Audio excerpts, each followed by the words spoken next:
Assalamualaikum warahmatullahi wabarakatuh. Halo semuanya, perkenalkan nama saya Tiara Dimulita-Sari dari kelas IF 106 PJJ Informatika. Pada kesempatan kali ini saya akan menjelaskan tentang konsep sequential, paralel, dan pipelining dalam arsitektur dan organisasi komputer dengan contoh sederhana dalam kehidupan sehari-hari, yaitu proses mencuci baju. Pertama adalah proses sequential. Sequential adalah metode pemrosesan yang dilakukan secara berurutan, satu tahap demi satu tahap.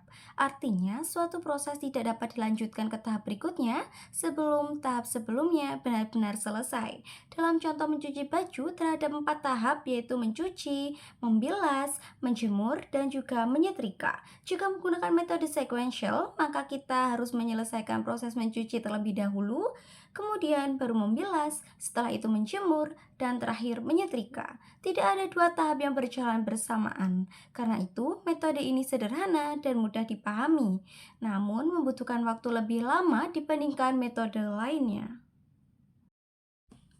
Kedua adalah pemrosesan paralel.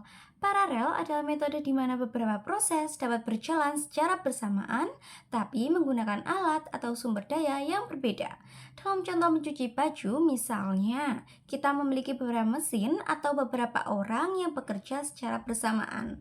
Setiap mesin atau setiap orang dapat melakukan tahap yang sama pada waktu yang sama. Misalnya, 3 orang mencuci baju secara bersamaan, lalu membilasnya secara bersamaan, menjemurnya, dan menyetrikanya secara bersamaan. Karena dikerjakan secara paralel, waktu yang dibutuhkan menjadi lebih cepat dibandingkan sequential.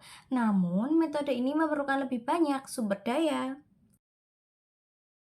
Yang ketiga adalah pipelining. Pada pipelining, setiap tahap tetap berurutan, tetapi beberapa baju dapat diproses pada tahap yang berbeda secara bersamaan, sehingga seluruh tahapan dapat aktif dalam satu waktu.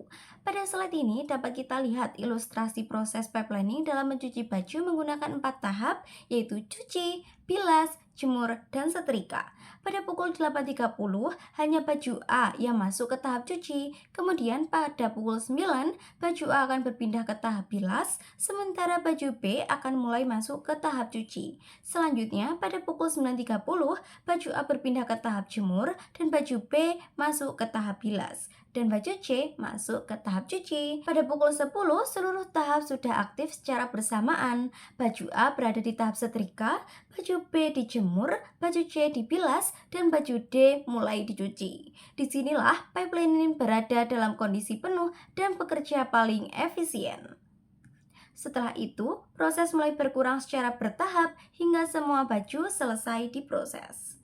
Dari tabel ini dapat disimpulkan bahwa dalam pipeline, setiap tahap tetap berurutan. Namun, beberapa data dapat diproses secara bersamaan pada tahap yang berbeda sehingga meningkatkan efisiensi sistem.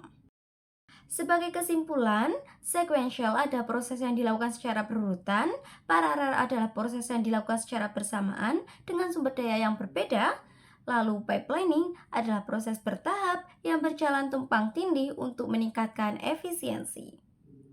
Konsep pipelining ini banyak digunakan dalam CPU untuk mempercepat eksekusi instruksi. Mungkin itu saja penjelasan singkat dari saya. Terima kasih. Wassalamualaikum warahmatullahi wabarakatuh.